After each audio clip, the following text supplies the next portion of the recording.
Baha sa 16 na barangay sa Calasiao, Pangasinan, mataas pa rin ilang kalsada hindi madaanan ng mga sasakyan. May ulat si Jasmine Gabriel Galban, exclusive.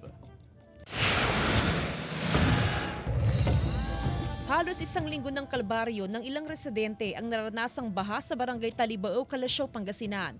Umaabot pa sa hanggang 5 talampakan ang antas ng baha sa ilang sitio. Pero imbis na lumikas, nananatili sa ikalawang palapag ng kanilang mga bahay ang mga apektadong residente. Mahirap ma'am, lalo na kung yung mga trabaho, ganyan, hindi ka nakakapag Opo. Bagamat maayos ng lagay ng panahon, lubog pa rin sa baha ang maraming bahay dito sa bayan ng Calasiao, Pangasinan. At para makapunta sa kalsada, kinakailangang sumakay sa bangka ng mga residente.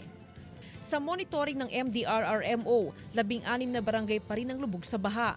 Bukod sa Talibao, mataas din ang baha sa Lasip at Lumbang.